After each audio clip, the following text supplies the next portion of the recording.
তোমাদের সাথে তো জন্মাষ্টমীর দিনের ভিডিওটা শেয়ার করাই হয়নি। চলো আজকে তোমাদেরকে জন্মাষ্টমীর দিনের ভিডিওটাই শেয়ার করব, কিভাবে আমি পুজো করেছিলাম আর মাম্মামকে রাধা সাজালাম। চলো তোমরা দেখতে থাকো, আশা করছি ভালো লাগবে। সবার প্রথমেই আমি কিন্তু মাম্মামকে এখানে সাজিয়ে দিয়েছিলাম, আর রাধা সেজে আমার মাম্মামকে এত সুন্দর লাগবে আমি ভাবতেই পারিনি। আর তোমরাও ওর ভিডিও ফটোজে প্রচুর ভালোবাসা দিয়েছো, প্রচুর কমেন্ট করেছো, তোমাদেরকে তার জন্য অনেক ধন্যবাদ।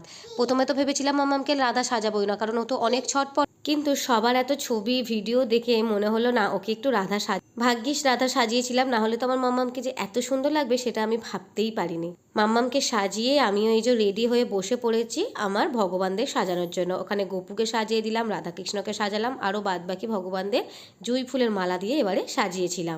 এবার এইদিকে এক এক করে ভগবানের প্রসাদগুলোও সাজিয়ে নিচ্ছি। এইদিকে তালের বড়া আছে, মালপোয়া আছে, সন্দেশ আছে, লাড্ডু আছে। আমার না অনেক ইচ্ছা হয় কি সুন্দর নিজে হাতে ভোগ রান্না করে, অনেক কিছু রান্না করে ভগবানকে নিবেদন করব, কিন্তু সেইটা আমার আর হয়ে ওঠে না। যেহেতু এখন মাম্মাম ছোট আর আমাকে যেহেতু এইদিক ওইদিক ঘুরে ঘুরে কাটাতে হয়, সেই জন্য এত কিছু আমি না রেডি করে উঠতে পারি না। তো এই যে ভগবানের সামনেটা ভালো করে সাজিয়ে নিয়েছি। এদিকে 5 রকম ফল ছিল, তারপরে চিঁড়ে মুরগি দিয়ে সাজিয়ে মনের মতন করে পুজো করলাম ভক্তি ভরে। আমি তো পুজোর অত নিয়ম কানুন জানি না, মন থেকে ভক্তি ভরেই ভগবানকে ডাকলাম। আর আমার রাধারানীও বসে পড়েছে সামনে প্রসাদ খেতে।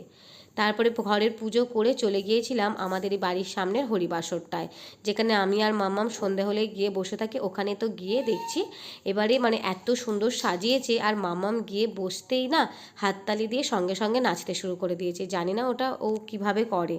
তো চলো ভিডিওটা আজকে এইটুকুই, পরে আরও একটা মন্দিরেও গিয়েছিলাম, তোমাদের সঙ্গে দেখা হবে নেক্সট ব্লগ।